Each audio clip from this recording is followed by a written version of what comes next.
देखिए, समुद्र मंथन हुआ था। मंथन में 14 रत्न मिले थे। 14 रत्न में एक रत्न सुरभि नाम से गौमाता का उत्पन्न हुआ था। कामधेनु जो है उनके शरीर के विभिन्न अंगों में विभिन्न देवताओं का निवास है। जैसे मेरे को ये पता लगा कि उनका जो मुंह है उसमें अग्निदेव का निवास है। तमाम ऐसे तुच्छ सोच के व्यक्ति हमारे समाज में पल रहे हैं जो गौमाता के ऊपर फ्रस्ट्रेशन अपना निकालने के लिए उनके ऊपर एसिड डाल दिए। पहला तो आपको एक पर्याप्त फंड चाहिए समाज सेवा के लिए, और दूसरा पावर। जब आपके मन में सेवा का भाव, ईश्वर आपको ऐसे व्यक्ति से जोड़ देगा जो आपकी व्यवस्था को आगे बढ़ा सकता है। जैसे नंदी का शरीर बना हुआ है इस चीज के लिए कि भैया वो काम करे ना, वो तो हार्ड वर्क वाला जानवर है। लेकिन अब वो कुछ बचा नहीं, और शहर में बस बैठे रहो, कहीं से कुछ पड़ा हुआ मिल जाए खा लो, कूड़े में पड़े रहो खा लो। तो उस वजह से उनका वजन इतना बढ़ जा रहा है कि वो खुद ही चल नहीं पा। देखिए, सच्चा राजपूत तो वो है जो अपने देश के लिए मर मिट जाए, अपने माता पिता की सेवा करे, अपने संस्कृति के लिए काम करे, अपने हिंदू धर्म के लिए काम करे। ये आरोप लगता है संघ पे कि जैसे मुस्लिम एक्सट्रीमिस्ट हैं वैसे ये हिंदू एक्सट्रीमिस्ट हैं जो हिंदूवाद को बहुत ज्यादा बढ़ावा दे रहे हैं। हेलो बाबा, वेलकम टू बाबा कास्ट। बाबा, आज के जो हमारे गेस्ट हैं ये गौ सेवा को अपना धर्म मानते हैं और हिंदुत्व की रक्षा को अपना कर्तव्य। ये एक ऐसे व्यक्ति हैं जो संस्थापक हैं गौ सेवा नंदी हॉस्पिटल के, जो सेक्टर 62 नोएडा में स्थित है। और इन्होंने गौ सेवा में इतना अच्छा काम किया है कि ये दुनिया के, इस हमारे पूरे देश के सबसे कम उम्र में देश के बहुत बड़े बड़े लोगों से मिलके उनको गौ सेवा के बारे में बताने वाले प्रथम व्यक्ति बन गए हैं। चाहे वो अंबानी हो, अडानी हो, जैकी श्रॉफ हो, टाइगर श्रॉफ हो, विकी कौशल हो, सबसे योगी जी हो, इन सब से मिलके इन्होंने गौ सेवा के बारे में चर्चा की है। ये एक स्वयं सेवक हैं और स्वच्छ भारत विभाग जो भाजपा का है उसके सदस्य हैं। तो ऐसे एक बहुत ही बढ़िया और अमेजिंग पर्सनैलिटी को अपने पॉडकास्ट में बुला रहा हूँ जो अपने नाम के साथ गौ सेवक जोड़ते हैं। तो मेरे साथ वेलकम कीजिए दोस्तों, let's welcome on our podcast कौंते सी गौ सेवक जी। बहुत बहुत धन्यवाद आपका हिमांशु जी कि आपने अपने पॉडकास्ट में हमको आमंत्रित किया। लेकिन सबसे पहले तो मैं ये नोटिस कर रहा हूँ कि आपने पूरा येलो वस्त्र धारण किया हुआ है। ये पूरा येलो पहनने के पीछे क्या कारण है आपका? 2007 में जब मैंने अपनी ये गौसेवा के कार्य में रुचि दिखाई, और उसके क्षेत्र में पहले तो मैंने अपने समाज में काम किया, अपने गांव में रह के काम किया। उसके कुछ दिन बाद जब मैं लखनऊ पहुंचा, तो लखनऊ पहुंचने के बाद हर व्यक्ति की, हर युवा की अपना एक गोल होता है, एक टारगेट होता है कि हमको अपने लाइफ में, अपने जीवन में करना क्या है। तो शुरुआती दिनों में हमने अपना एक गोल सेट किया, अपना एक टारगेट सेट किया कि गौसेवा को हमको पूरे देश दुनिया में इसके लिए लोगों को जागरूक करना है, साथ ही साथ जो हमारे युवा वर्ग हैं उनको भी जोड़ना है। और हाल फिलहाल हमको आपको बताते हुए बहुत खुशी मिल रही है, बहुत गर्व हो रहा है कि जो हमारा गोल था वो जिस दिन हमारा ये गोल कंप्लीट हुआ उसी के रात में हमको अंदर से एक प्रेरणा मिली कि आजीवन, चूंकि मैं हनुमान जी का सेवक हूँ, माता पिताम्बरा का मैं सेवक हूँ, तो पीला वस्त्र हमारे हनुमान जी को भी बहुत प्रिय है, हमारे माँ पिताम्बरा को भी बहुत प्रिय है। तो हमारे मन में आया कि चलिए हम कुछ जो है, उसी दिन हमने संकल्प लिया कि आज से आजीवन मैं पीला वस्त्र ही धारण करके गौ माता की सेवा करूंगा, माई की सेवा करूंगा, समाज सेवा करूंगा, देश की सेवा करूंगा और हनुमान जी की सेवा करूंगा। क्या बात है जी। कौंते भाई, इसमें अभी बताते आपने बोला जिस दिन आपका वो गोल कंप्लीट हो गया कि लोगों को गौ माता के बारे में शिक्षा देना, यूथ को बताना, तो ये तो एक ऐसा काम है जो आजीवन चलने वाला है। तो गोल कैसे कंप्लीट हो गया, क्या था ये गोल? गोल का आप ऐसे मान लीजिए कि जैसे गौ सेवा एक ऐसा विषय है जो अनंत है। अनंत विषय को अगर आपको जीवन में बहुत आगे ले जाना है तो उसके लिए हमारे देश के जितने भी प्रतिष्ठित लोग हैं, चाहे वो एक्टर हुए, चाहे वो आपके बिल्डर हुए, चाहे वो उद्योगपति हुए, चाहे वो समाज सेवी हुए, चाहे वो पॉलिटिशियन हुए, सभी लोग के पास आपको पहुंचना होता है। तो जिस दिन हमको लगा कि हमारे लिस्ट के अंतिम व्यक्ति तक आज मैं अपने गौसेवा की बात को पहुंचाया हूं, और उन्होंने हमको भरोसा दिलाया कि आप अच्छा काम करें, आप आगे बढ़िए, हमारा क्या सहयोग हो सकता है, हमको कहीं ना कहीं उस दिन एक मन में विश्वास आया कि हम एक अच्छे दिशा पे, अच्छे रास्ते पे चल रहे हैं। तो उस दिन आपने बोला कि एक ये गोल कंप्लीट हुआ है मेरा, और उस दिन से आपने ये अपना पीला वस्त्र धारण, क्योंकि होता क्या है कि जिस क्षेत्र में आप बढ़ते हैं, जथा नामे तथा गुणा, या वस्त्र का, आपके नाम का, आपके कर्म का बहुत प्रभाव पड़ता है। दूर से कोई व्यक्ति देखेगा तो उसको लगेगा कि हिंदुत्व विचारधारा का व्यक्ति है, सनातनी व्यक्ति है, और हम जैसे ही बोलेंगे मेरा नाम कौनतेय सिंह गौसेवक है, तो कहीं ना कहीं हमसे वो बहुत प्रभावित होगा, प्रेरित होगा, क्योंकि गौ माता को राष्ट्रमाता का दर्जा दिलाने का भी हमारा संकल्प है। और पूर्व में बहुत पहले जब हम लोग छोटे थे तो एक बहुत पूज्य सम्राट श्री करपात्री महाराज जी 1966 में जंतर मंतर दिल्ली में उन्होंने गौ माता को राष्ट्रमाता घोषित करने के लिए बहुत बड़ा आंदोलन किया था। उस आंदोलन में तमाम साधु संत के ऊपर लाठी बरसी थी, तमाम हमारी गौ माता के ऊपर लाठी बरसी थी, बहुत अत्याचार हुआ था। तो कहीं ना कहीं जब हम किताबों में पढ़े, लोगों से सुना, तो हमको ऐसा लगा कि किसी हमारे बड़े पूज्य सम्राट, बहुत बड़े संत हमारे करपात्री महाराज जी थे, तो क्यों ना उनके विजन को हम आगे बढ़ाएं। ये यहाँ पे एक बार जरा सा पीछे, जब इन्होंने राष्ट्रमाता का दर्जा देने के लिए कहा गौ माता को, तो गोलियां और लाठियां चलने की नौबत क्यों आई? देखिए, होता क्या है कि विचारधारा होती है। जैसे अभी देश में और हमारे उत्तर प्रदेश में भारतीय जनता पार्टी की सरकार है, कहीं न कहीं हम लोग गौ माता की जो सेवा कर रहे हैं, उस समय कांग्रेस की सरकार थी। अभी हमारे देश के यशस्वी प्रधानमंत्री हैं जो कि स्वयं एक बहुत बड़े गौ सेवक हैं। क्या बात है जी। तो ये सबसे पहले मैं ये समझना चाहता हूँ, यहाँ पे थोड़ा सा मुझे आइडिया है, बट मैं आपसे ये बात समझना चाहता हूँ कि भाई ज़्यादातर आदमी भैंस का दूध पीता है ना? भैंस के दूध से ही हम लोग पनीर वनीर सब बना रहे हैं। तो अगर मैं देखूं एक आम इंसान की ज़िंदगी में भैंस ज़्यादा महत्व रख रही है गाय की अपेक्षा में, फिर भी हम गाय को राष्ट्रमाता का दर्जा दिलाना चाहते हैं, गाय के लिए इतना कार्य करना चाह रहे हैं। तो सबसे मेन मुद्दा ये आता है कि गाय को इतनी विशेषता क्यों दी जा रही है? देखिए, समुद्र मंथन हुआ था। मंथन में 14 रत्न मिले थे। 14 रत्न में एक रत्न सुरभि नाम से गौ माता का उत्पन्न हुआ था। और कहीं न कहीं हमारे जो भारत की संस्कृति है, हम लोग गाय को गौ माता बोलते हैं, गाय माता बोलते हैं। और जैसे भैंस है, अगर व्यापारी वर्ग है तो भैंस पालता है क्योंकि उनको उत्पाद करना है। अब जैसे हमारे गांव घर में या शहरों में जो हम लोग कथा भागवत करते हैं, अगर गौ माता का गोबर का जो उनका पिंडी बनता है, अगर उनसे जो लेपन होता है, अगर वो ना हो तो हमारी पूजा संपन्न नहीं होती। तो हमारे लिए गौ माता एक जानवर या पशु नहीं है। बिल्कुल। अब हाँ, मतलब कुछ कुछ चीज़ें मैंने इसमें पढ़ी थी जो मेरे को भी इंटरेस्टिंग लगी थी। जैसे जब आपने बात की कि सुरभि नाम की जो कामधेनु निकली, जिनकी विशेषता ये थी कि अगर आप कोई भी कामना उनसे करो वो कामना पूरी कर देंगी। और फिर ये हुआ कि किसको दी जाए, जी। तो देवताओं ने ये सोच के ब्राह्मणों को दिया था कि भाई ब्राह्मण जो है ये यज्ञ करते हैं और यज्ञ से देवताओं की ताकत आती है। तो यज्ञ के लिए घी चाहिए, दूध चाहिए, यज्ञ की सामग्री चाहिए, हवन सामग्री, वो सब वो कामधेनु से प्राप्त कर सकते हैं। और फिर जो ऋषियों में श्रेष्ठ थे वशिष्ठ ऋषि, उनको ये मिली थी। जी। और एक चीज़ जब मैंने अभी कल ये इसी बारे में जब मैंने आपसे बातचीत हो रही थी तो मैंने ये भी पढ़ा था इसके बाद कि कामधेनु जो है उनके शरीर के विभिन्न अंगों में विभिन्न देवताओं का निवास है। जैसे मेरे को ये पता लगा कि उनका जो मुंह है उसमें अग्निदेव का निवास है, अग्निदेव का निवास, जीभ में सरस्वती का निवास, नाक में उनके ये कुबेर जी का निवास है, कुबेर जी का, आंखों में सूर्य और चंद्रमा, जो सींग है उनमें इंद्रदेव का निवास है, जी। हृदय में उनके विष्णुदेव का निवास है, उदर में ब्रह्मा जी का, उनके मूत्र में गंगा यमुना होती है, उनके गोबर में लक्ष्मी होती है, और स्तनों में 4 वेद। जी। तो उस हिसाब से अगर देखा जाए तो आध्यात्मिक तौर पे गाय को बहुत विशेषता दी गई है। जी। लेकिन अभी क्या भैंस को भी वही विशेषता नहीं मिलनी चाहिए जो गाय को मिल रही है? क्योंकि भाई आज की डेट में वो भी तो उतना पालन पोषण कर रहा है। ये कभी हो ही नहीं सकता। सबसे पहले तो मैं आपको बता दूं कि हमारे गौ माता में 32 करोड़ देवी देवता वास करते हैं।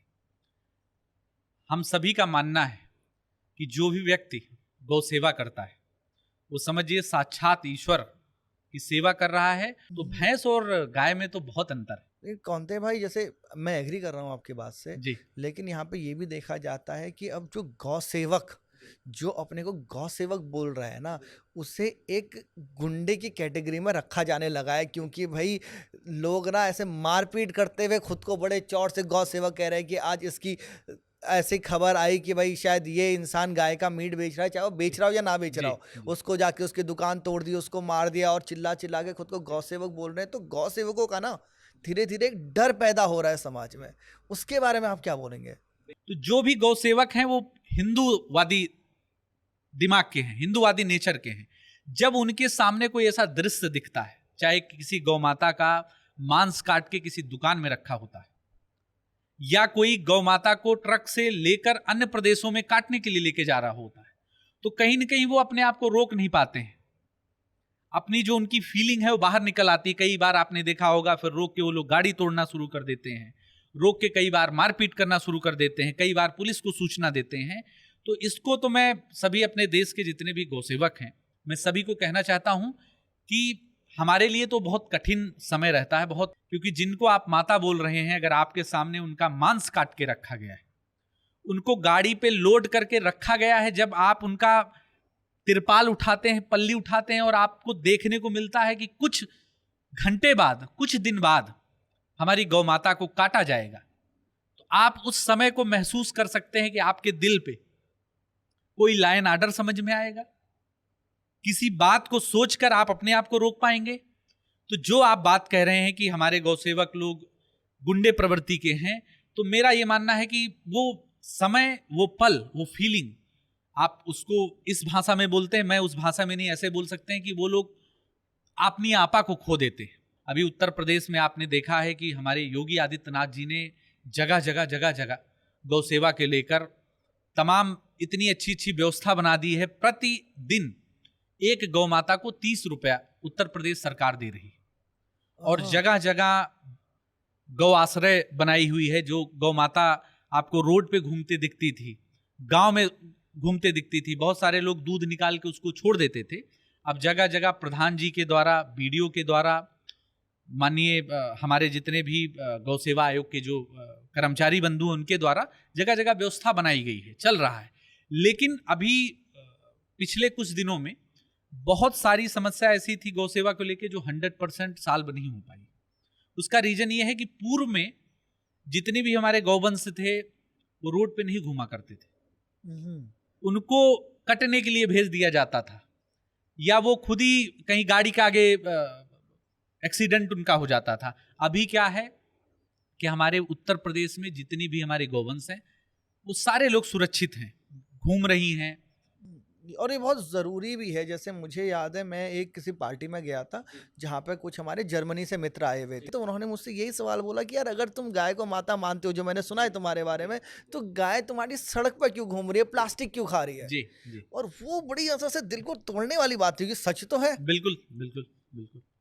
तो आपको लगता है कि बहुत जल्दी ही ये पूरी ही प्रॉब्लम खत्म कर पाएंगे हम, कि सड़क पे एक भी आवारा गाय हमें नहीं दिखेंगी जो कूड़ा खा रही हो, जो कुछ भी जूठा पीटा खा रही हो? हिमांशु जी, मैं आपको बताऊं, गौ सेवा को हम लोग कई प्रकार से देखते हैं। जैसे एक गौ सेवा होता है कि आप अपने घर पर गौ माता को रख लीजिए, उनकी सेवा करिए, और उनसे जो उत्पाद निकलता है, दूध, दही, घी, छाछ, इसका सेवन करिए। सेक्टर 62 गौ सेवा नंदी हॉस्पिटल जो हमने बनवाया है, जो हम संचालन कर रहे हैं, वहां पर सिंगल कोई गौवंश आपको ऐसी नहीं मिलेगी जिनसे हम लोग दूध निकालते हैं, दूध का उत्पादन होता है। वो जितने भी हमारे नंदी हैं, जितने भी हमारी गौ माता हैं, किसी का आप देखेंगे तो एसिड अटैक हो गया है, उनके शरीर पे तमाम ऐसे तुच्छ सोच के व्यक्ति हमारे समाज में पल रहे हैं, जो गौ माता के ऊपर फ्रस्ट्रेशन अपना निकालने के लिए उनके ऊपर एसिड डाल दिए, उनका पूरा शरीर जल के कट के गिर जाता है। हम लोग के नंबर पे कॉल आता है, हम लोग अपने गाड़ी से रेस्क्यू करके लेके आते हैं। कई बार ऐसे देखने को मिलता है कि रोड एक्सीडेंट में किसी का पैर चला जाता है, किसी का हाथ चला जाता है, और हद तो तब हो जाती है कि बहुत सारे लोग हैं जो हम लोग बल्लम जिसको बोलते हैं, भाला बोलते हैं, भाला से प्रहार कर देते हैं गौ माता को। तो हमारा तो जो विजन है, हमारा जो सपना है कि हमारे उत्तर प्रदेश में नहीं, पूरे देश में जितने भी एक्सीडेंटल हैं, बीमार हैं, और जिनको जो है एसिड अटैक हो जाता है, उनको रेस्क्यू करके अभी हम सेक्टर 62 में गौ सेवा नंदी हॉस्पिटल से हमने शुरुआत की। तो ये जो आपने बोला भाला मानना और एक एसिड अटैक करना, एक पशु पे, मतलब चाहे आप माता मानो ना मानो, आप एक जानवर पे एसिड फेंक रहे हो, भाला मार रहे हो, कर कौन रहा है? मतलब ये तो बड़ी, मतलब बड़ी सिक मानसिकता है ये, ऐसा करेगा क्यों कोई, मतलब क्यों कर रहा है ऐसा? देखिए और कितना आम तौर पे कितना हो रहा है ये, बड़े स्केल पे हो रहा है, छोटे स्केल पे हो रहा है? आज के इस दौर में समाज में तमाम ऐसे दूषित मानसिकता के लोग हैं जो कहीं न कहीं हमारे हिंदू धर्म को, हमारे संस्कृति को, हमारे सनातन धर्म को ठेस पहुंचा रहे हैं। क्योंकि हम लोग गाय को गौ माता बोलते हैं, तो उनको कहीं न कहीं लगता है कि गौ माता को अटैक करो, गौ माता के ऊपर एसिड डालो, गौ माता के ऊपर गाड़ी चढ़ा दो, जिससे हिंदुओं का अपमान हो, हिंदुओं को कष्ट पहुंचे, सनातन धर्म को कष्ट पहुंचे। उनका गाय के प्रति कोई ऐसा द्वेष भाव नहीं है, उनका यह है कि इससे भावनाएं आहत होती हैं, तो ये इजी तरीका हो गया कि कौन देख रहा है। सबसे सरल तरीका है उनको कि गौ माता को वो लोग डैमेज करते हैं, गौ माता के ऊपर वो लोग अत्याचार करते हैं, गौ माता के ऊपर वो लोग अपनी जो दूषित मानसिकता है उसको दर्शाते हैं। वो मैसेज देना चाहते हैं कि हमारे हिंदू धर्म को, हमारे संस्कृति को, हमारे समाज को, कि हम आप लोग के खिलाफ में। और हम ऐसा क्या कर सकते हैं जिससे इसकी रोकथाम हो सके? क्योंकि ये तो भाई अब कोई भी गाय कहीं भी घूम रही है, किसी ने भी एसिड डाल दिया, कंट्रोल कैसे कर सकते? बहुत सारे ऐसे लोग हैं, शहरों में ये पद्धति ज्यादा है, गांव में कम है, कि वो दूध निकाले और उसके बाद उसको छोड़ दी। जब वो रोड पे टहलेंगी, उनका एक्सीडेंट होगा, उनके ऊपर एसिड फेंका जाएगा, उनके ऊपर भाला से प्रहार होगा। अगर वो लोग गाय माता की सेवा करें और अपना जो उनका स्थान है उस पर रखें, या कई बार ऐसे है कि आवारा पशु जो घूम रहे हैं, तो उत्तर प्रदेश सरकार के द्वारा जो गौ आश्रय स्थल बनाया गया है वहां तक पहुंचाने में मदद करें, तो ऑटोमेटिक ये प्रॉब्लम सॉल्व हो जाएगी। अभी क्या है कि हर दूसरे व्यक्ति को ये लगता है कि ये तो सरकार का काम है, ये तो गौ सेवकों का काम है, इससे हमारा क्या मतलब है। बात आपकी बिल्कुल सही है, लेकिन जब ये दोनों ही चीज़ें, जैसे हमने बोला कि गौ सेवक होने चाहिए, ठीक है, जो गौ की रक्षा करें, तो वहीं पे कुछ लोग उसका फ़ायदा उठा के अपनी गुंडागर्दी में वे लोग गौ सेवा का बहाना बना लेते हैं कि भाई उन्होंने अपना किसी से दुश्मनी निकाली और बोल दिया भैया हम तो गौ सेवक हैं, है ना, झूठे मूठे। अब वही आ जाता है जब गौ से बहुत ज़्यादा बुरी हालत नंदी की है जी। कि मेरे को जितने भी रास्ते पे दिखते हैं ओवरवेट हैं, चल नहीं पा रहे हैं, बड़ी बुरी हालत में हर जगह मुझे नंदी देखने को मिलते हैं। पहले तो ये देश में नंदियों की इतनी बुरी हालत है क्यों? हमारे जो गौशाला के सदस्य हैं, हमारे मित्र भी हैं, भाई भी हैं, श्रीमान अर्जुन जी, और उनके परम मित्र हमारे भाई हैं कपिल जी। तो दोनों ने जब पहली बार सेवा शुरू किया तो एक नंदी था जिसका एक्सीडेंट हो गया था। इन लोगों ने उसको रेस्क्यू करके अपने मकान के आसपास, जहां उनका आवासीय परिसर था, उसमें रखे थे। और जब उसका ट्रीटमेंट इन लोगों ने कंप्लीट कर दिया, तो जब उस नंदी को वापस से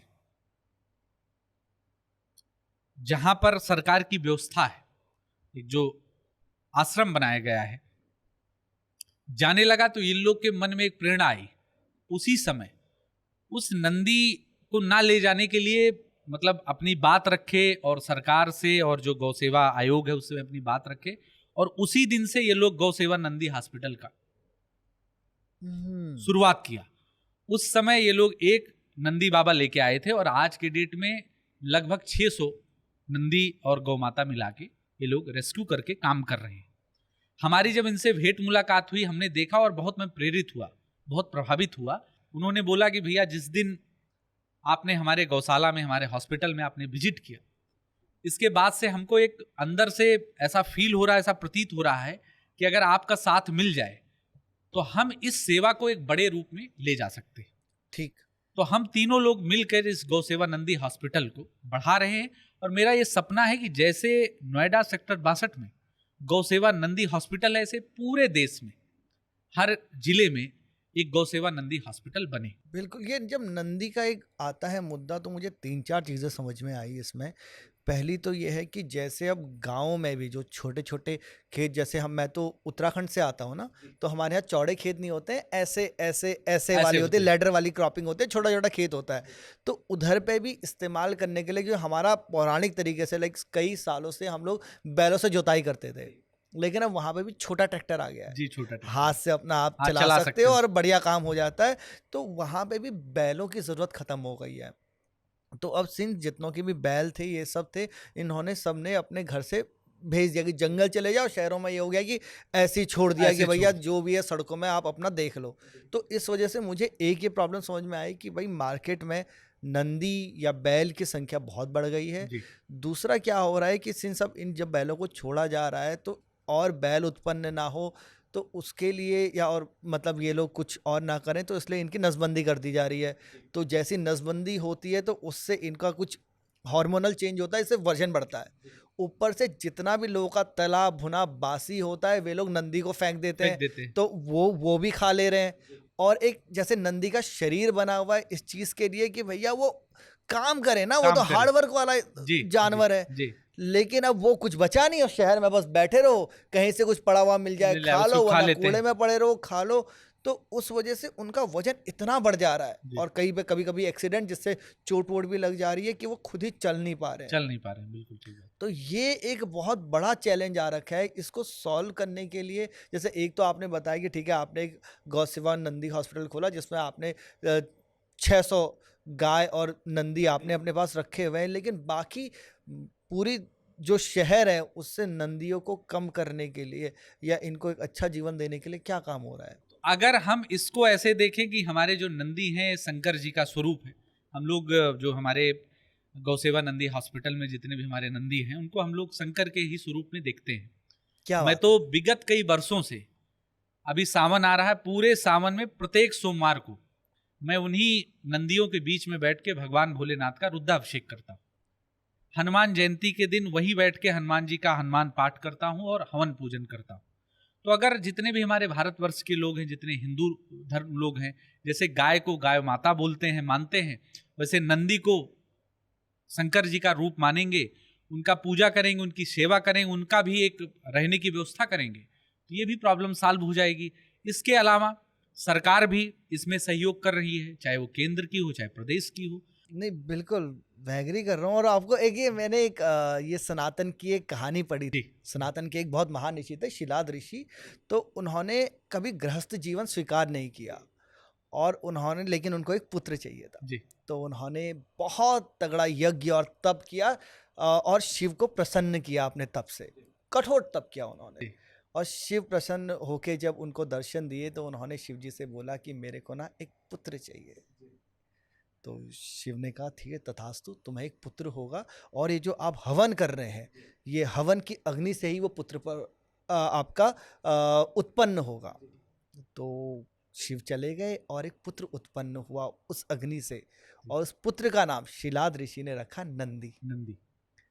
अब क्या हुआ कि नंदी धीरे धीरे बड़े हुए और एक दिन देवदूत आके शिलाद ऋषि को बताते हैं, क्योंकि पौराणिक समय में माना जाता है कि देवता और मनुष्य साथ साथ में रहते थे तो आपसी बातचीत होती रहती थी। तो एक दिन देवदूतों ने आके उनको बताया कि नंदी की मृत्यु का समय आ गया है।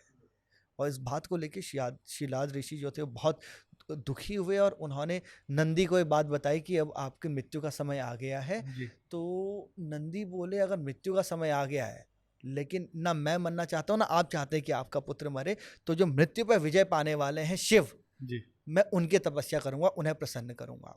तो नंदी जी एकदम तपस्या में बैठ गए शिव को प्रसन्न करने और बहुत कठोर तपस्या करी। और जब शिव प्रसन्न हुए वो आए तो नंदी ने कहा कि आप मुझे अपनी शरण में ले लो। तो शिव जी ने स्वीकार किया और उनको सबसे पहले एक बैल का, एक नंदी का उनको शरीर दिया जिसके अंदर नंदी आए बैल के शरीर में और वो नंदी कहलाए। और उसके बाद उन्होंने उस नंदी को अपना सेनापति बनाया। तो ये एक कथा आती है जो मैं सुनी थी जी नंदी जी के बारे में। और ये एक बड़ी विस्तृत, मतलब ऐसे मेरे लिए बड़ी अलग सी बात है ये। जी और जहाँ मुझे आज युवा दिखता है कि पूरा सूटेड बूटेड किसी ऑफिस में जा रहा है, पैसे ज़्यादा पैसा कमाने के बारे में सोच रहा है, मतलब कहीं ना कहीं स्वयं पे केंद्रित ज़्यादा है। जी और उसमें एक आप है जो गौ सेवा नंदी सेवा की बात कर रहे हैं, राष्ट्रहित की बात कर रहे हैं। तो आपकी शुरुआत कहाँ से हुई? आप मेरे को थोड़ा अपनी जीवन की जर्नी समझाइए कि भाई एक आराम से स्कूल में जाने वाला, ठीक है, कॉन्वेंट या जो हिंदी मीडियम जिस भी स्कूल में आप गए वहाँ का एक नॉर्मल सपने देखने वाला इंसान अब यहाँ पे ऐसे गौ सेवक बन के कैसे मेरे सामने खड़ा है, बैठा है। मतलब मैं गांव में अपने माता पिता जी के साथ रहता था और हमारे यहाँ लोकसभा का इलेक्शन था। कौन से साल की बात कर रहे हैं हम? ये लगभग आप मान के चलिए कि 2012 के आसपास की बात है। तो इलेक्शन वाले जो गांव-गांव कैंपेन करते हैं, प्रचार करते हैं, वो हमारे गांव में आए। और गांव में चूंकि हमारे पिताजी एक शिक्षक हैं, उनका सामाजिक प्रतिष्ठा बहुत बड़ी है, हमारे दरवाजे पे आए तो उन्होंने बोला कि आपके पिताजी कहाँ हैं। तो हमारी माताजी और हमने उनको जवाब दिया कि भाई पिताजी तो हमारे स्कूल गए हुए हैं, आपकी पूर्व में आने की सूचना नहीं थी। तो उन्होंने बोला कि भाई आपके पिताजी नहीं हैं तो आप ही हमारे साथ अपने गांव में सहयोग कर दीजिए। तो जब मैं उनके साथ गांव में अपने गया तो कहीं न कहीं सारे लोग जो है एक रिस्पेक्ट की भावना से, चूँकि हमारे पिताजी शिक्षक हैं, तो देखा। और लौट के जब वो आए तो हमारे माताजी से बोले कि भाई कोंते जी ने बहुत सहयोग किया हमारा गांव में। और ये सूचना जाकर जो लोकसभा के हमारे प्रत्याशी थे उनको उन्होंने बताया कि भाई भीटी ब्लॉक जो है उसमें फला गांव में, उमरावा गांव में हमने जो है हमारे पिताजी का नाम महेश चंद्र सिंह जी है, श्री महेश चंद्र जी के दरवाजे पे गया था। उनके सुपुत्र की जो छवि है उस समाज में बहुत अच्छी है। तो अगले दिन वहां से हमको कॉल आया और बोले कि आपको माननीय जी बुला रहे हैं। जब मैं वहां पहुंचा तो उन्होंने बोला कि आप एक काम करिए, आपके भीटी ब्लॉक की जो जिम्मेदारी है मैं आपको सौंपता हूं, आप उसको करिए और मैं स्वयं आपके यहाँ आऊँगा, आप जो है चल के तैयारी करिए। हमको ऐसा लगा कि एक मौका ये हमारे जीवन में ऐसा आया है कि इसी के माध्यम से हम अपने गांव घर की कोई समस्या होगी तो प्रदेश के उन अधिकारियों के बीच में, उन नेताओं के बीच में रख सकता हूँ। उसी दिन से हमारा ये सिलसिला शुरुआत हुआ। आपने कैंपेनिंग की, बहुत बढ़िया रही, जो प्रत्याशी थे बहुत खुश हुए। उसके बाद क्या हुआ? उसके बाद प्रत्याशी की जीत होती है और वो अंबेडकर नगर लोकसभा से सांसद निर्वाचित होते हैं। उनको लखनऊ में घर मिलता है और कहीं न कहीं जो भी व्यक्ति किसी के लिए कैंपेन किया हो या किसी के लिए वोट मांगा हो, तो जब वो हमको लखनऊ मिलने के लिए हमका आमंत्रित किए, तो जब मैं उनके दरवाजे पे पहुंचता हूं, अब आप ये समझ सकते हैं कि कैबिनेट मिनिस्टर और एक सांसद का जो कद होता है बहुत बड़ा होता है। तो पहली बार हमने उनसे निवेदन किया कि माननीय मंत्री जी, हमारे यहाँ एक लाइट की व्यवस्था आप करा दीजिए और एक सरकारी हैंडपंप का। और आप विश्वास नहीं करेंगे, उन्होंने तत्कालीन डीएम को फोन किया और बोले कि कौंते जी हमारे जो पुत्र जैसे हैं, हमारे चुनाव में या समाज के लिए बहुत तत्पर रहते हैं। और जिस दिन मैं घर पहुंचा उसके अगले दिन लाइट की भी व्यवस्था हमारे गांव में, गांव के बाहर एक मंदिर था, उस मंदिर पे लाइट लग गया। और जो हैंडपंप था, चूंकि मेरा जो गांव का मेरा घर है वो रोड पर है, रास्ते पर है, तो हमारे घर के पास में जरूर लगा, लेकिन उस हैंडपंप से आने जाने वाले जो राहगीर थे उनका भी सुचारू रूप से जलपान की व्यवस्था बन गई थी। अच्छा, तो क्या बिजली नहीं थी तब तक आपके गांव नहीं, में? बिजली थी, बिजली थी। लाइट का मतलब जो सौर ऊर्जा लाइट होती है, जो शाम को अंधेरा होने पर ऑटोमेटिक जल जाता है। अच्छा, उस समय हमारे जो नेतागिरी की जो परिभाषा थी वो यही थी कि आपके गांव में आपके कहने पर एक सौर ऊर्जा की लाइट लग जाए या फिर हैंडपंप लग जाए तो आप एक सफल नेता हो।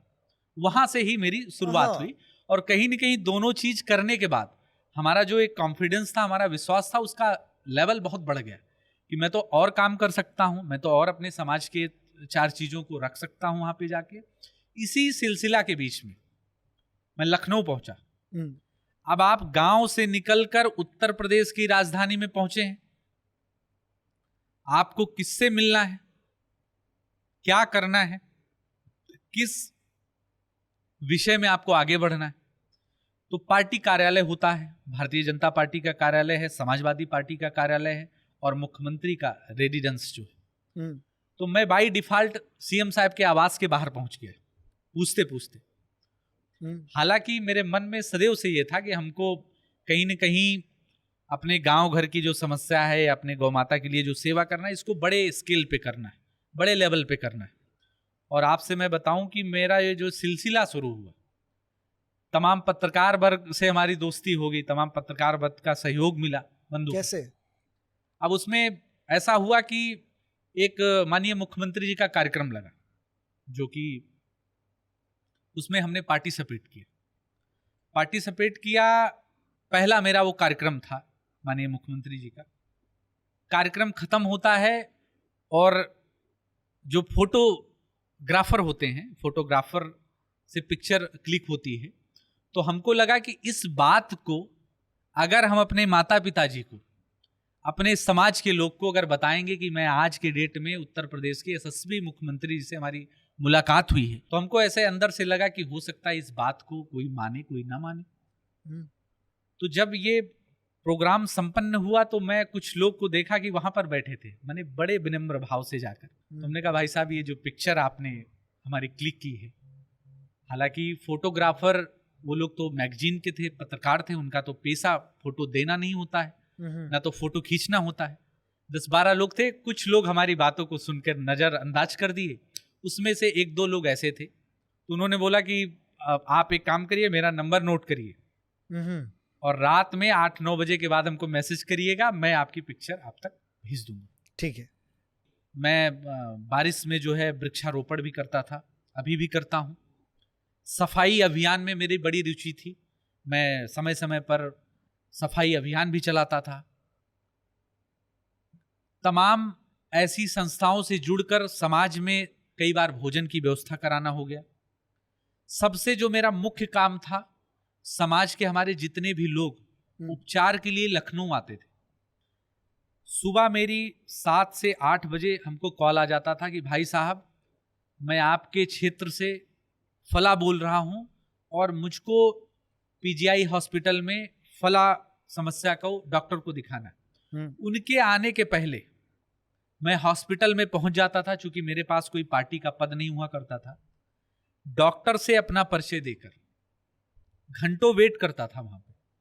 डॉक्टर साहब जब फ्री हो जाए तो उनसे निवेदन स्वरूप अपना परिचय बताकर और जो हमारे गांव क्षेत्र से जितने भी उपचार के लिए आते थे उनकी समस्या बताकर, क्योंकि उनके आने के पहले उनकी जो अपॉइंटमेंट होता है उसको निश्चित करना मेरी ये जिम्मेदारी थी कि अगर वो 10 दिन तक हॉस्पिटल में है तो मैं सुबह शाम दोनों टाइम उनके पास जाता था। तो यहाँ पे आपने 2 चीज़ें बताई मुझे। एक तो जैसे आप थोड़ा सा पॉलिटिकल रैलीज में जाने लगे, जैसे मुख्यमंत्री जी के साथ फोटो आ गई तो वो आपके लिए फायदेमंद थी, और ऊपर से फिर जो आपके गांव के लोग आ रहे हैं, जो हॉस्पिटल वगैरह आ रहे हैं, मतलब जो परेशान लोग हैं, आप उनकी मदद करना शुरू कर रहे हैं, तो समाज में आप अपना एक वर्चस्व बना रहे हैं कि हाँ ये इंसान है जो मदद करता है और साथ में लोगों से जुड़ा हुआ है, बड़े लोगों से। ठीक, उसके बाद देखिए समस्या 2 चीज की आती थी। पहला तो आपको एक पर्याप्त फंड चाहिए समाज सेवा के लिए, और दूसरा पावर। क्योंकि गांव घर का जो भी व्यक्ति आता है वो कहीं ना कहीं कई बार ऐसा होता है कि किसी व्यक्ति का एक्सीडेंट हो जाता है, अब वो बोलता है कि भैया ट्रामा सेंटर में हमको एडमिट करा दीजिए, राम मनोहर लोहिया में हमको एडमिट करा दीजिए, पीजीआई में हमको डॉक्टर से अपॉइंटमेंट दिला दीजिए। अब आप किसी पद प्रतिष्ठा पे हैं, अगर आप माननीय मंत्री जी हैं, आप संगठन के कोई पदाधिकारी हैं, तब तो आपकी बात क्या होती, प्रायोरिटी पे डॉक्टर लोग, वहां के कर्मचारी लोग सुन लेंगे। लेकिन अगर आप समाज सेवी हैं, आप गौसेवक हैं, तो आप निवेदन तो कर सकते हैं। एक सुबह की मैं आपसे बात बताऊं कि एक हमारे उत्तर प्रदेश के बहुत कर्मठ और हमारे समझिए गार्जियन हैं, डिप्टी सीएम श्री ब्रजेश पाठक जी के मैं निवास स्थान पे गया। अभी वो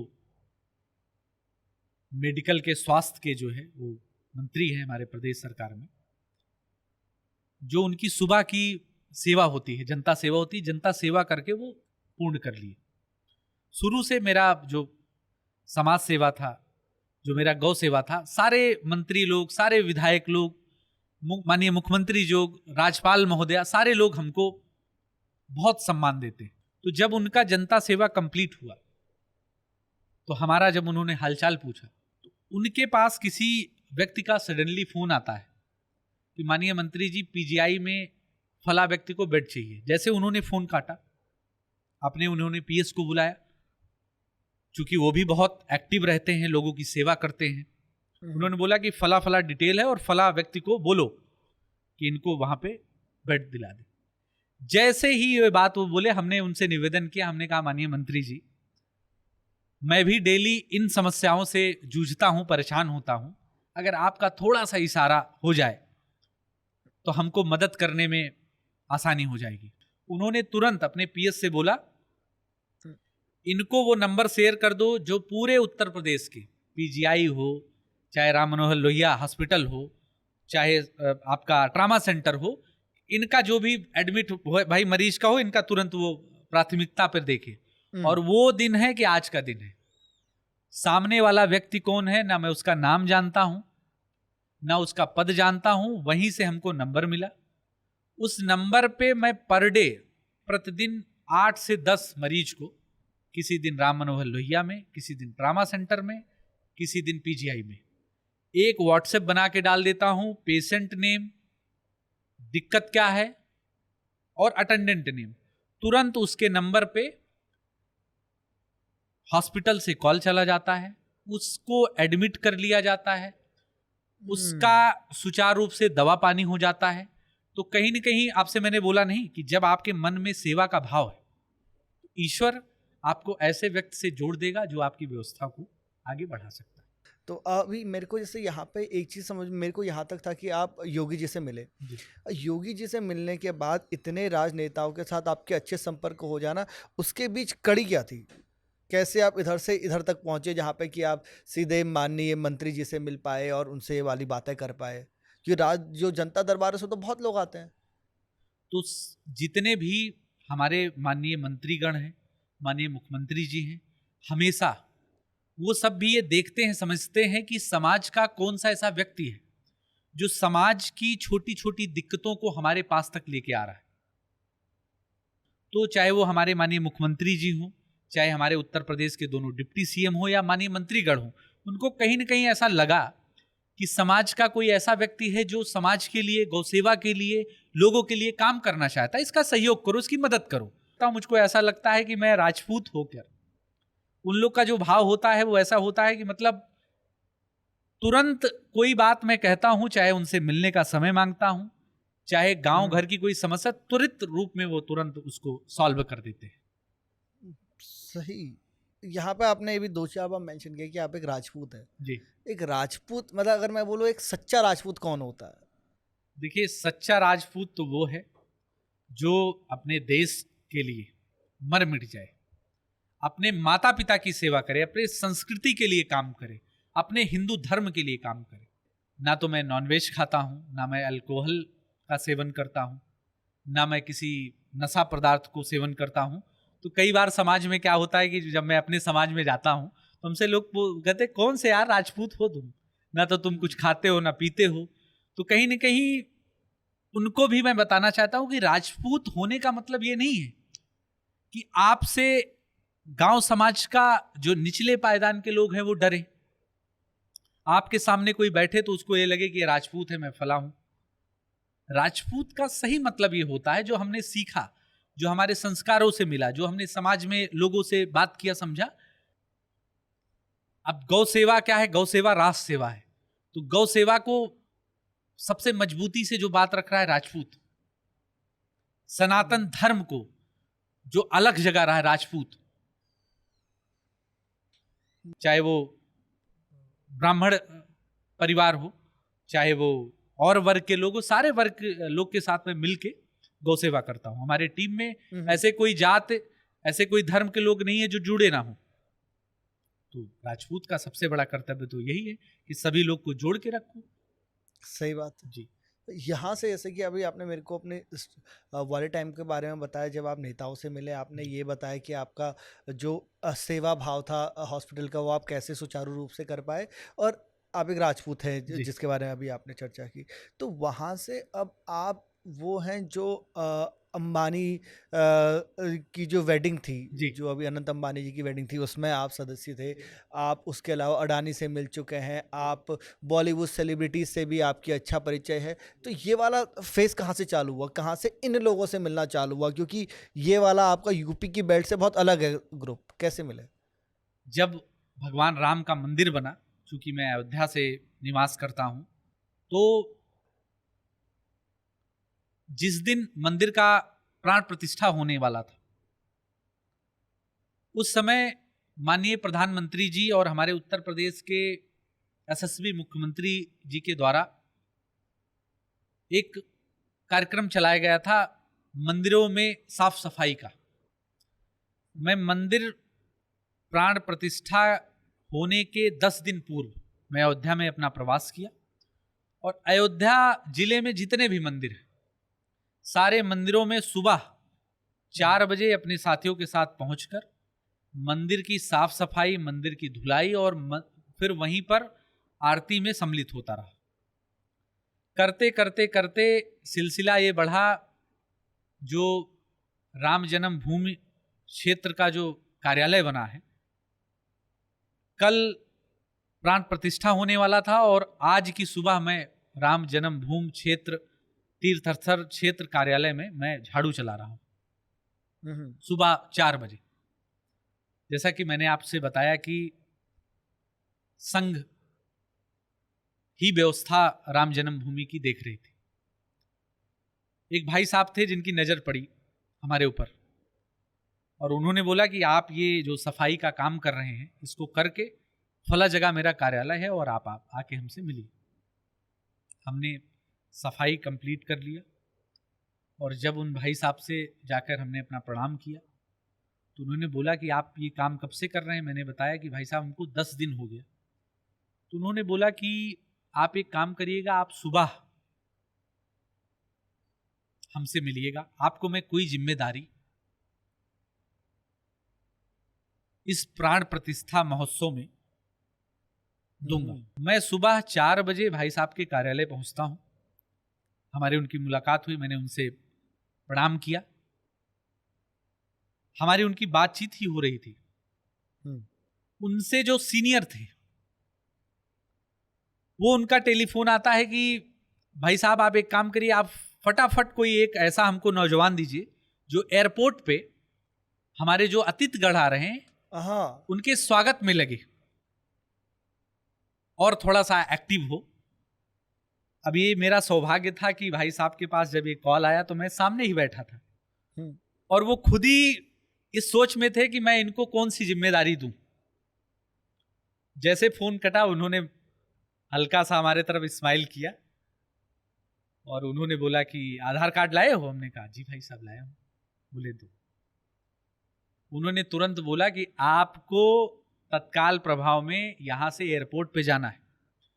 एयरपोर्ट पे जितने भी भारतवर्ष से साधु संतगण, जितने भी हमारे मेहमान लोग आ रहे हैं, आपको उनको जय श्री राम बोल के स्वागत करना है और पीछे से अगर कोई अव्यवस्था होती है एयरपोर्ट पे, मान लीजिए किसी के पास गाड़ी का अभाव होता है, तो आपको अपनी गाड़ी से उनकी मदद करनी है, मंदिर तक लेके आना है। हमने बोला भाई साहब जो आपका आदेश होगा वो मैं पालन करूंगा। मुझको ये जिम्मेदारी मिली, लेकिन मैं आपसे बता दूं कि मुझको जरा सा भी आभास नहीं था कि इस प्राण प्रतिष्ठा में कौन सा मेहमान आ रहा है, क्योंकि हमारे लिए तो बहुत गर्व की बात थी कि मुझको सेवा करने का मौका मिल रहा है। ये विषय तो मंदिर का था, ये विषय तो उनका था कि किनको वो बुला रहे हैं। इतना बड़ा कार्यक्रम था, माननीय प्रधानमंत्री जी खुद उसमें सम्मिलित होने वाले थे। मैं एयरपोर्ट पे पहुंचता हूं। आपसे मैं बता दूं कि वैसी सिक्योरिटी, इतनी बड़ी व्यवस्था, क्योंकि मैं जब भाई साहब के कार्यालय से एयरपोर्ट तक जाया हूं तो कोई ऐसा मोड़ नहीं था जहां पे भारी सुरक्षा तैनात नहीं। मैं अपना कार्ड दिखाता गया, गाड़ी पे पास लगा था, लोग रास्ता बताते गए, मैं एयरपोर्ट पहुंच गया, गाड़ी पार्किंग में जमा हो गई, मेरा ड्राइवर और गाड़ी एक जगह, मैं एयरपोर्ट पे पहुंच गया। एयरपोर्ट के जो पदाधिकारी थे, जो व्यवस्था अधिकारी थे, मैंने अपना परिचय बताया, अपना कार्ड दिखाया, तो उन्होंने बोला कि भाई साहब आप इस जगह पर खड़े होकर लोगों का अभिवादन करिए। मैं बताऊं कि 5 मिनट बाद सिलसिला शुरू हुआ। हालांकि मैं पिक्चरों के माध्यम से, वीडियो के माध्यम से, सोशल मीडिया के माध्यम से, जैसे अंबानी फैमिली का आगमन हुआ और जैसे लोग निकलना शुरू किए और मैं जय श्री राम, मैं कौनतेज सिंह आपका अयोध्या धाम में स्वागत करता हूं राम जन्मभूमि तीर्थ क्षेत्र की तरफ से, लोगों से मिलता गया तो पहली बार जो हमारा अभिवादन उन लोग के सामने हुआ। फिर सारे एक्टर लोग आए, उसमें आपके विक्की कौशल, कैटरीना, रणवीर, आलिया, और सबसे बड़ा जो किरदार था वो जैकी श्रॉफ दादा का था।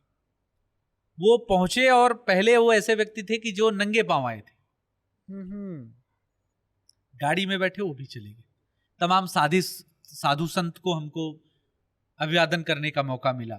सारे एक्टर लोग आए थे, सारे बड़े बिजनेसमैन लोग आए हुए थे, मुरारी बापू आए थे और अपने बागेश्वर वाले महाराज जी आए थे, बाबा रामदेव जी आए थे। मतलब हमारे देश के कोई ऐसे साधु संत नहीं थे जो उस कार्यक्रम में सम्मिलित ना हुए हो। हम्म, ये सब गए मंदिर, चूंकि हमारी जो सेवा लगी थी वो एयरपोर्ट तक ही हमको सीमित रहना था।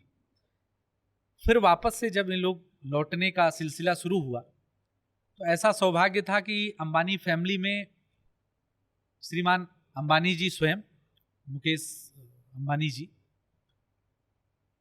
पहले पहुंच गए और पीछे से उनके बेटे आकाश भैया और अनंत भैया वो पीछे गाड़ी में हमको लगता है रह गए थे।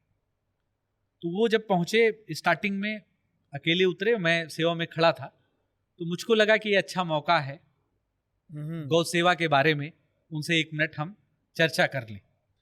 हालांकि मेरी हिम्मत नहीं हो रही थी, लेकिन मैं बहुत हिम्मत करके मैंने बोला, भाई साहब प्रणाम, मैं कौनते सिंह हूँ और मैं गौ सेवा करता हूँ। तो उन्होंने बहुत विनम्र भाव में हमारी बातों को सुना और बोला ये बहुत अच्छा कार्य है। और इतनी हमारी बातचीत हुई, इतने में हमने उनसे परमिशन लिया कि भाई साहब मैं एक पिक्चर क्लिक करना चाहता हूँ और आप सब हमारे सोशल मीडिया पे वो पिक्चर पड़ी, जब आप देखेंगे इतना सरलता, इतना सहजता से उन्होंने हमारे साथ पिक्चर करवाई कि लगता ही नहीं है कि वो कहीं से हम वो अलग हैं। ऐसा लगता है कि कितने वर्षों से जानते हूँ। और उनका जो सरल भाव है वो आज भी हमारे दिल में और हमारे आंखों में बसा हुआ है। उन्होंने हमारे साथ पिक्चर क्लिक कराई तो कहीं न कहीं मुझको बाद में एहसास हुआ कि ये जो उनकी सहजता है या हमारे बातों को उन्होंने जो सरलता पूर्वक सुना, उसमें कहीं न कहीं गौ सेवा का बहुत बड़ा योगदान है। क्योंकि उनका जो जवाब था हमारा अपना परिचय देने के बाद, वो यही था कि बहुत अच्छा ये काम है कौनते जी। इस क्षण के बाद स्वयं अनंत भैया और हमारी राधिका भाभी और हमारी श्लोका भाभी, सारा पूरा परिवार एकत्रित हो गया। और ये क्षण ऐसा था कि हमने सभी लोग का फिर से धन्यवाद ज्ञापित किया। और चाहे अंबानी फैमिली हो, चाहे जितने भी एक्टर लोग हों या फिर क्या बोलते हैं साधु संत हों, इनसे जो हमारा अभिवादन था या धन्यवाद ज्ञापित करना था, इन सारे चीजों को कहीं न कहीं एक सुंदर वीडियो सोशल मीडिया पे बहुत बड़े लेवल पे वायरल हुई, पूरे देश में सारे लोगों ने देखा। हमारे पास तुरंत से फोन आने लगे, हमारे तुरंत से बात, अरे कौनते जी हमने तो आपको देखा, आप अंबानी फैमिली को आप अटेंड कर रहे हो, आप सारे एक्टर लोग को अटेंड कर रहे हो, आज सारे साधु संत को। तो हमारे लिए बहुत गर्व का क्षण था और कहीं न कहीं ये गौ माता की कृपा थी, भगवान राम की कृपा थी। तो यहाँ से फिर आपको, जैसे ये एक परिचय हो गया, ठीक है, यहाँ से आप अंबानी जी की शादी में कैसे पहुंचे? देखिए, फिर हमको दूसरी बार जो मिलने का सौभाग्य प्राप्त हुआ, माननीय प्रधानमंत्री जी का शपथ ग्रहण था राष्ट्रपति भवन में, और हमको भी निमंत्रण मिला था उस कार्यक्रम में सम्मिलित होने के लिए।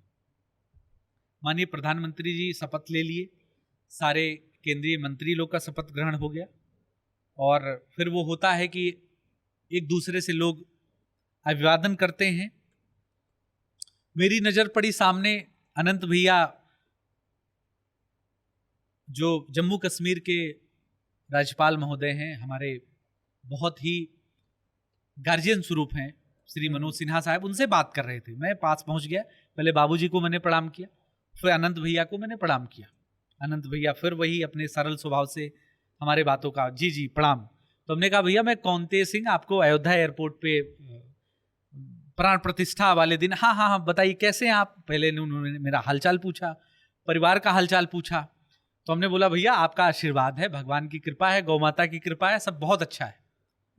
हमने कहा भैया वो, क्योंकि उनका शादी होने के पहले इतना सोशल मीडिया पे, इतना न्यूज पे आपने भी देखा होगा, सारे लोगों ने देखा, बहुत ट्रेंड चल रहा था। तो मैं देखा था, मैं अपने आप को रोक नहीं पाया। मैंने बोला भैया मैं भी शादी में आना चाह रहा हूँ। तो उन्होंने 1 मिनट हमारे तरफ देखा और उनके साथ में जो उनके स्टाफ थे उनसे बोला भाई इनका नाम नोट करिए और इनको आप इनवाइट करिए। क्या बात है। हालांकि विवाह में जाने के लिए भैया का तो हमारे पास इनविटेशन था, भैया ने हमको इनवाइट किया था, लेकिन कुछ बड़े साधु संत थे जिनके सानिध्य में ही मैं शादी में गया हुआ था। वो लोग भी हमारे होटल में ही रुके थे। और जब मैंने उनको अपना चीज़ें साझा किया तो वो बोले कि हम शाम को चल रहे हैं, आप मेरे साथ चलिए। ठीक। तो मैं आपको बताऊं कि धड़कन जो है बिल्कुल तेजी से चल रही थी जब जाने का समय हुआ। शादी में जैसे ही अंदर हमने प्रवेश किया, क्योंकि मेरी एक आदत है कि चाहे वो पूज्य संतगण हो या हमसे कोई बड़ा है, मैं उनके बगल बैठने में थोड़ा सा संकोच करता हूं। हमको सारे लोग बैठ गए, बहुत अच्छी व्यवस्था थी बैठने की। सामने एक खाली जगह दिखी, मैं जाकर वहीं पर बैठ गया। और कुछ क्षण बाद, कुछ पल बाद, अनंत भैया जितने भी साधु संत बैठे थे, अपने विवाह का जो रस्म था उसके शुरू होने के पहले सभी लोग से मिलकर, उनका पैर छूकर उनका आशीर्वाद लेते हैं, सभी का हालचाल पूछते हैं, फिर जाके उन्होंने मंडप में बैठे शादी की। ठीक है। अब यहाँ से जैसे ये तो समझ में आया कि आप ये अंबानी जी की शादी में जी। कैसे पहुंचे। अब यहाँ पर जब हमारी बातचीत हो रही थी, आपने एक और चीज़ बोली थी कि आप जैकी श्रॉफ जी ने जैकी श्रॉफ जी के घर पे आप लंच करने पहुंचे थे, जहाँ पे टाइगर श्रॉफ जी भी मौजूद थे। ये कैसे हुआ फिर? देखिए, मैंने बताया कि अयोध्या वाला जो क्षण था वो हमारे लिए भूतो न भविष्यते, इतनी बड़ी सेवा हमको जीवन में न मिलेगी और न पहले मिली थी। तो मैंने आपको बताया कि सारे साधु संत लोग को, अंबानी फैमिली को और सारे एक्टर लोग को रिसीव किया था। जैकी श्रॉफ, मैं उनको प्यार से दादा बोलता हूं, और आज के डेट में तो हमारे वो समझिए पिता तुल्य है। तो जब वो वापस जा रहे थे तो बहुत अच्छा मौका मिला हमसे उनसे बात करने के लिए। हमारी उनकी खूब बातचीत हुई और उसका वीडियो भी सोशल मीडिया पे काफी वायरल हुआ। हमने उनको अपने बारे में बताया। जब वापस से अयोध्या से वो बॉम्बे चले गए तो हमको तो लगा कि भाई ये मुलाकात यही तक थी। मैं अपने बॉम्बे प्रवास पे गया। एक कार्यक्रम में मैं सम्मिलित हो रहा था और मेरी नजर पड़ी कि सामने जैकी श्रॉफ दादा खड़े थे। मैं जैसे उनके पास पहुंचा, दूर से देखते ही मुझको वो गले लगा लिए और जैसे मैंने नाम लिया कि मैं बोले हाँ हाँ आप कैसे हो। इतना उनका स्वभाव अच्छा है। तो उन्होंने बोला कि आप कितने दिन रुके हैं? हमने बोला दादा मैं 2 दिन। बोले कि कल आप जो है घर पे हमारे लंच करिए, अपना नंबर बताइए। उन्होंने तुरंत से हमारा नंबर नोट किया, तुरंत से मिस्ड कॉल किया। हमने उनको अपने फोन में 2-3 वीडियो फोटो दिखाया। हमने कहा दादा, बोले यार ये वाली फोटो वीडियो मेरे पास नहीं है, एक काम करो इस फोटो वीडियो को मेरे पे शेयर किया, जो अयोध्या में हमने उनका स्वागत अभिनंदन किया था। मैंने तुरंत उनको भेजा और व्हाट्सएप पे हमारा उनका राम राम शुरू हो गया। हमको लगा कि ठीक है भाई, कोई इतने बड़े सेलिब्रिटी है, इतने बड़े एक्टर हैं, उन्होंने मिला, हमारा सम्मान किया, हमारी बातों को सुना। लेकिन आश्चर्य तो तब होता कि जब मैं सो के उठता हूं और मेरे पास फोन आता है, भाई साहब मैं फला बोल रहा हूं जैकी श्रॉफ साहब के यहाँ से, और आपको लंच पे आना है, आप कितने बजे आएंगे? 1 घंटे बाद गाड़ी आता है, ड्राइवर साहब आते हैं। मैं जैसे गाड़ी में बैठता हूं तो मुझको दादा का फोन आ जाता है कि कौनते जी आपका हमारे घर पे स्वागत है। वो उनका कहीं सूट था, वो सूट के लिए निकले थे, मैं अपने सूट पे जा रहा हूं, लेकिन मैंने टाइगर को, उनको मैंने बोल दिया वो आपको वहां पर मिलेंगे। मैं उनके घर पहुंचता हूं, हमारे साथ हमारे बचपन के मित्र भी थे। हम और हमारे मित्र जैसे ही खाना शुरू ही नहीं किए थे, इतने देर में टाइगर श्रॉफ स्वयं कमरे से निकलकर पहुंचते। हम लोग जिस डाइनिंग टेबल पर खाना खा रहे थे उसी के बगल कुर्सी पर वो भी बैठ गए। हम लोगों ने खाना खाया तो हमने स्वयं से बोला, हमने कहा भैया आपकी इतनी व्यस्तता रहती है, आप इतने बड़े एक्टर हैं, प्लीज आपने जो जितना हमारे लिए समय दे दिया बहुत है। तो बोले नहीं, डैडी बोल के गए कि कौंते जी का आपको लंच कराना है और जितनी देर वो रहेंगे आपको उपस्थित रहना। तो कुछ ऐसी कहानी थी, ऐसी घटना थी कि मैं उनके पास पहुंचा। और आज एक संबंध है कि सो के उठूंगा तो पहला मैसेज जैकी दादा का रहेगा, राम राम कौंते जी, अपने पूरे परिवार को हमारा राम राम बोलिएगा। क्या बात है। और मेरे को एक बड़ी कॉमन चीज़ दिखी इसमें कि एक जिगरा दिखता है आपके उसमें ना, जैसे कि भाई अब अंबानी जी सामने बैठे हैं तो एक आदमी या खड़े हैं 1 मिनट के लिए भी, तो आदमी की हिम्मत नहीं होती है जाके बोल दे, है ना। अगर अनंत अंबानी जी अगर किसी को सामने मिल गए तो एकदम जिगरा नहीं होता, बोलते कि यार एक बार अपनी शादी में बुला क्यों नहीं लेते। तो एक वो जो आपका जिगरा है कि लाइक एक बार बोल के देख लेते हैं ना, बुरे से बुरा क्या होगा ना होगा, वो मेरे को बड़ा इंटरेस्टिंग लगा। और वो आपके पूरे एक पैटर्न में दिखता है कि हाँ भाई एक बार बोल के देख लेते हैं क्या होता है, वो एकदम ऐसे रुकने वाला नहीं होता। और वो आपकी मेरे को लगता है कि जो आप तक की अब तक की जर्नी है उसमें बड़ी कॉमन चीज़ मेरे को देखने को मिले, काफ़ी इंटरेस्टिंग है ये। आप संघ के साथ बड़े जुड़े हुए हैं, जो आरएसएस है, तो ये आरएसएस से आप क्यों जुड़े हुए हैं? संघ में इनका कैंप लगता है और उसमें प्रारंभिक होता है 10 दिन का, फिर प्रथम वर्ष होता है, फिर द्वितीय वर्ष होता है। मुझको सौभाग्य मिला था लखनऊ में, क्योंकि मैं समाज में गौ सेवा से लेकर एजुकेशन और मेडिकल पे काम करता हूँ। तो संघ के एक भाई साहब से हमारी भेंट हुई थी और उन्होंने बोला था कि कौंते जी आप सुबह शाखा में आना शुरू करिए। तो मैं जहाँ गोमती नगर में रहता था वहाँ संघ की सुबह शाखा लगती है, वहाँ पे प्रार्थना होता है, ध्वज प्रणाम होता है, और इसी के अंतर्गत साल में एक बार वर्ग लगता है। तो वर्ग में हमको प्रारंभिक जो है लखनऊ में करने का अवसर मिला था। वो दिन है कि आज का भी दिन है हमारे लिए। भारतीय जनता पार्टी का मैं एक कार्यकर्ता हूँ। हमको भारतीय जनता पार्टी द्वारा स्वच्छ भारत विभाग अवध क्षेत्र का संयोजक भी बनाया है। गौ सेवा का भी मैं काम देखता हूँ और साथ साथ संघ से मुझको मतलब एक आत्मीयता है।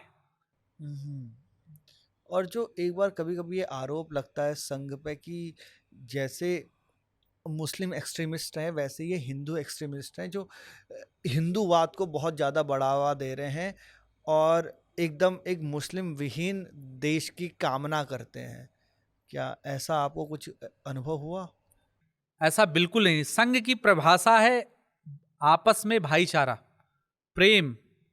उनके संघ के पद्धति में कहीं ऐसा है ही नहीं कि किसी के लिए द्वेष रखो मन में, किसी को देश से बाहर करा दो, किसी के लिए आप गलत कर दो, ऐसा तो है ही नहीं। संघ का तो सीधा परिभाषा है कि आपके जो संस्कार हैं, विवेकानंद जी का जो संस्कार है, वीर सावरकर जी का जो संस्कार है, उसको आगे बढ़ाना है।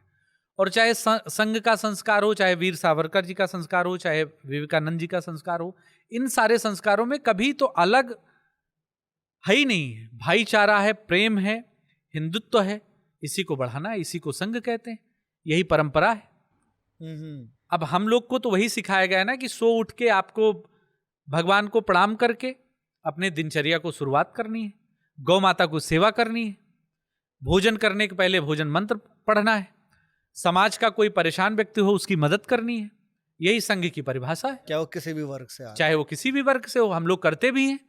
आपने देखा होगा कोविड जैसे महामारी में था, हम लोगों ने लखनऊ में बहुत बड़े पैमाने पर भोजन वितरण किया। संघ के ही द्वारा जो भोजन वितरण कर रहा था मैं था, तो कम से कम लगभग डेली 20,000, 30,000, 40,000 पैकेट खाना बांटता था। तो उसमें जात धर्म मजहब देख के थोड़ी खाना बांटा गया है। या संघ की जो विचारधारा वो ऐसी थोड़ी है कि कोई इस जात का हो तो इसकी मदद ना करो, इस जात का हो तो इसके पास मत जाओ, ऐसा नहीं है। संघ की अपनी एक पद्धति है, उसके साथ जो भी आना चाहे सबका स्वागत है। सभी लोग जुड़े हैं, सभी लोग बढ़ रहे हैं। एक हमारे इंद्रेश भाई साहब हैं, वो भी हिंदू मुस्लिम जो जागरण मंच है उसके वो संचालक हैं। तो संघ का एक पद्धति वो भी हिंदू मुस्लिम जागरण मंच, वो भी तो पूरे देश के सारे मुस्लिम उसमें जुड़े हुए हैं, काम कर रहे हैं। नहीं सही है, बिल्कुल बिल्कुल आपने स्पष्ट कर दिया है मुझे। एक चीज़ पे मेरा ध्यान गया कि आपके हाथ में माँ का टैटू बना हुआ है। जी जी जी। तो ऐसा क्यों? देखिए, कि लाइक इतना हाथ पे टैटू करवाना, तो मतलब मेरे को एक चीज़ तो इससे समझ में आ रही है कि आपका माता और पिता के प्रति काफ़ी प्रेम भाव है। तो एक माता पिता के साथ अपना रिश्ता थोड़ा बताइए ना मेरे को। माँ का जीवन में सबसे बड़ा योगदान होता है, साथ होता है, और एक पहला ये ऐसा रिश्ता होता है कि जीवन में आप कुछ भी कर देंगे, कभी अपने माता पिताजी का जो कर्ज होता है उसको उतार नहीं सकते। कहीं न कहीं हम अपने माता पिताजी को अपने संस्कार के ही माध्यम से उनका जो सम्मान होता है वो बढ़ा सकते हैं। अगर हम उनको बहुत ज़्यादा पैसा दे देंगे, उनको बड़ा घर दे देंगे, बड़ी गाड़ी दे देंगे, और उनके संस्कारों को बढ़ाएंगे नहीं, तो उनके लिए वो शून्य है। कि उनके संस्कार को आप आगे बढ़ाइए, उनके विचारों को आप आगे बढ़ाइए, उनकी बातों को मानिए, समय समय पर माता पिता की सेवा करिए। माता पिता जी की सेवा से बढ़ के कोई सेवा नहीं। ये अपने आप में एक अलग चीज़ हो जाती है, बिल्कुल। एक आखिरी चीज़ आज का ये रैप अप करने से पहले मैं आपसे जानना चाहता हूँ, हमने अपने पॉलिटिक्स की भी बात की, कि क्या आप कभी खुद को यूपी के सीएम के रूप में देखते हैं? देखिए, मैं तो गौ सेवा को उत्तर प्रदेश में, देश में, पूरे दुनिया में स्थापित करना चाहता हूँ। गौ माता को राष्ट्र माता का दर्जा दिलाना चाहता हूँ। इसके बाद मेरा बड़ा मन है, अयोध्या चूंकि भगवान राम का नगरी है, ये पार्टी डिसाइड करेगी फ्यूचर में, अगर कभी हमको मौका मिला तो हम अपने अयोध्या विधानसभा की सेवा करना चाहता हूं। मैं अयोध्या में आई लव माई अयोध्या नाम से एक ट्रस्ट भी शुरू किया, जिसमें पूरे देश प्रदेश के सारे युवा हमसे जुड़ रहे हैं।